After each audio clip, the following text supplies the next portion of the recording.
You're joining us here on Aspire, and this is where we're turning towards the world of technology. Anant is joining us here in the studio. Anant, you're holding on to the Galaxy A8. Now, this is the one coming out of Samsung. We have looked at thin phones, but this is the thinnest from Samsung, isn't it? Correct. And they have been taking out phones 6.3, 6.6 millimeters, but this is at 5.9 millimeters. So this is the thinnest from Samsung.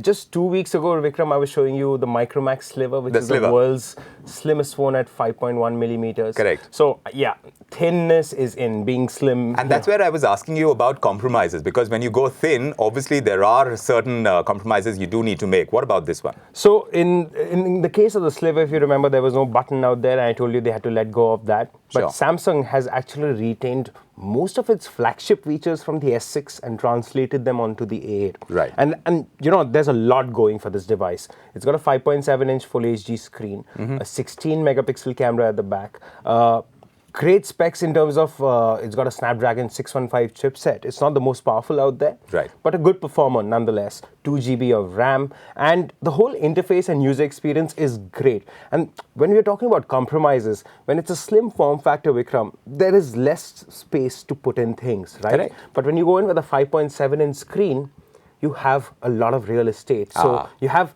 maybe thinner and flatter batteries and bigger batteries. It's just spread out over a larger area. So which is why this has got 3,000, somewhere north of 3,000 milliampere, and gives you easily about 40 hours on a single charge. That's not bad. Which is even better than the Galaxy S6, because the S6 has a 2K screen compared to the 1440p. Tell us in terms of camera, because now that's an important feature, right? Yeah. How do they do? Actually, not only camera, because they both have 16 megapixel sensors, but the camera on the S6 is way better than the one on the A8. So again, we've been saying megapixels isn't everything. They're both Samsung 16 megapixel cameras. Correct. But there's a world of a difference in the image quality. The S6 camera is better. The performance is better.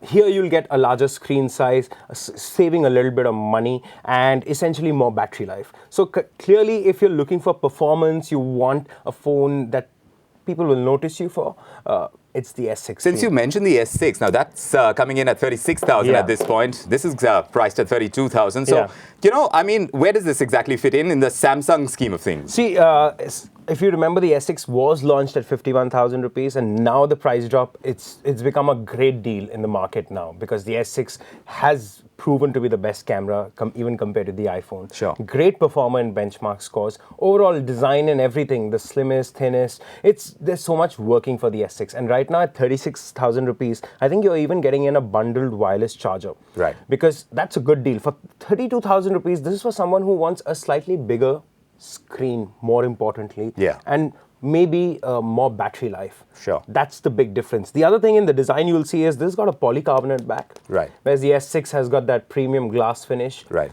But the price difference is so little, you know, Vikram. It's 4,000 rupees. That's what I was saying, that it's tough to decide when you're picking out a Samsung phone. So why would you go for this?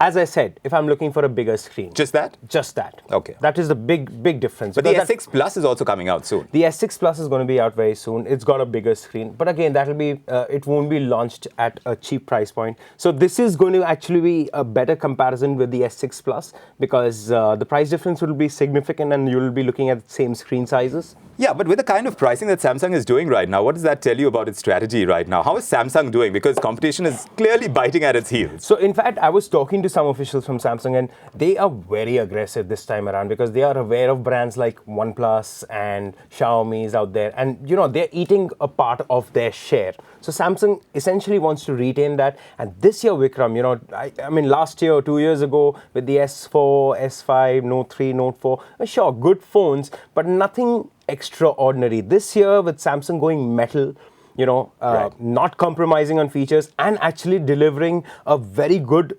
user interface. Even the stock Android, which is the TouchWiz, is much lighter this time. Sure. So all those problems that people had with Samsung in terms of plasticky and sluggish, Samsung actually fixed most of them, and it's back on track. Right. But you know, when you talk about Samsung phones, Anant, they talk about a very limited shelf life. Correct. Now, is that true for the phones that are coming out now, or have they changed that? The limited shelf life was essentially because we were looking at plastic designs initially.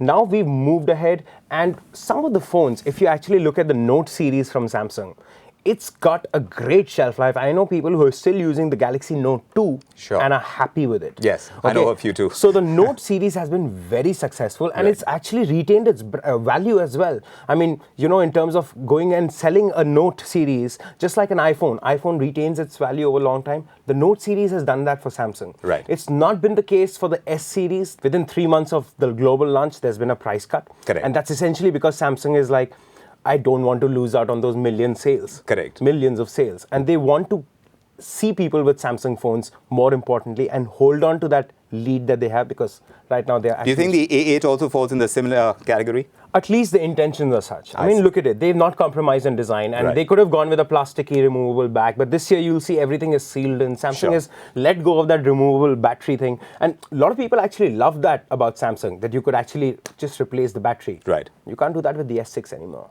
So a You good can't do that. smartphone for 32,000 rupees. At this point, you think that for the real estate, if someone needs that, then this is the one to go for. Correct. If you're brand conscious, and you want to buy into the Samsung brand, yes, this is a very good option in the phablet space.